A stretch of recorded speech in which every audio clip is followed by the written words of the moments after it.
So நேற்று வீடியோவில் LLB notification பற்றி பார்த்துருந்தோம். ஸோ எல்எல்பி ஆர் பிஏபிஏ லா கோர்ஸ் படித்ததுக்கப்புறம் என்ன மாதிரியான ஜாப் ஆப்பர்ச்சுனிட்டிஸ் இருக்குதுன்னு பார்க்கலாம்.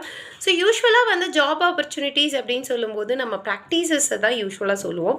ஸோ ப்ராக்டிஸ் மட்டும் இல்லாமல் state R central governments like TNPSC and central கவர்மெண்ட்டில் வந்துட்டு ஈவன் பார்லிமெண்ட் எக்ஸாம்ஸ் வரைக்கும் பார்த்திங்கன்னா ஜாப் எல்எல்பி ஆர் லா முடிச்சவங்களுக்கான ஜாப் ஆப்பர்ச்சுனிட்டிஸ் இருக்குது. ஸோ டிஎன்பிஎஸ்சியில் எக்ஸாம்பிள் சொல்லணும்னா அறநிலைத்துறை எக்ஸாம் அண்ட் வந்துட்டு உங்களுக்கு குரூப் 2 எக்ஸாம்ஸ் இந்த மாதிரி எக்ஸாம்ஸ் ப்ளஸ் வந்துட்டு பேங்கிங் ஃபினான்ஸ் செக்டர்ஸ் இந்த மாதிரி எக்கச்சக்க செக்டார்ஸில் வந்துட்டு நீங்கள் லீகல் அட்வைஸராக போகலாம். அதுக்கான முறைப்படி உங்களுக்கு எக்ஸ்பீரியன்ஸ் கிடைச்சதும் அண்ட் ஈவன் டீச்சிங் ப்ரொஃபஷனில் கூட போகலாம். ஸோ எல்எல்எம் கம்ப்ளீட் பண்ணிங்க அப்படின்னா உங்களுக்கு கெஸ்ட் லெக்சரராகவும் போகலாம். ஸோ இந்த மாதிரி ஏகப்பட்ட ஆப்பர்ச்சுனிட்டிஸ் எல்எல்பியில் கொட்டி கிடக்கு.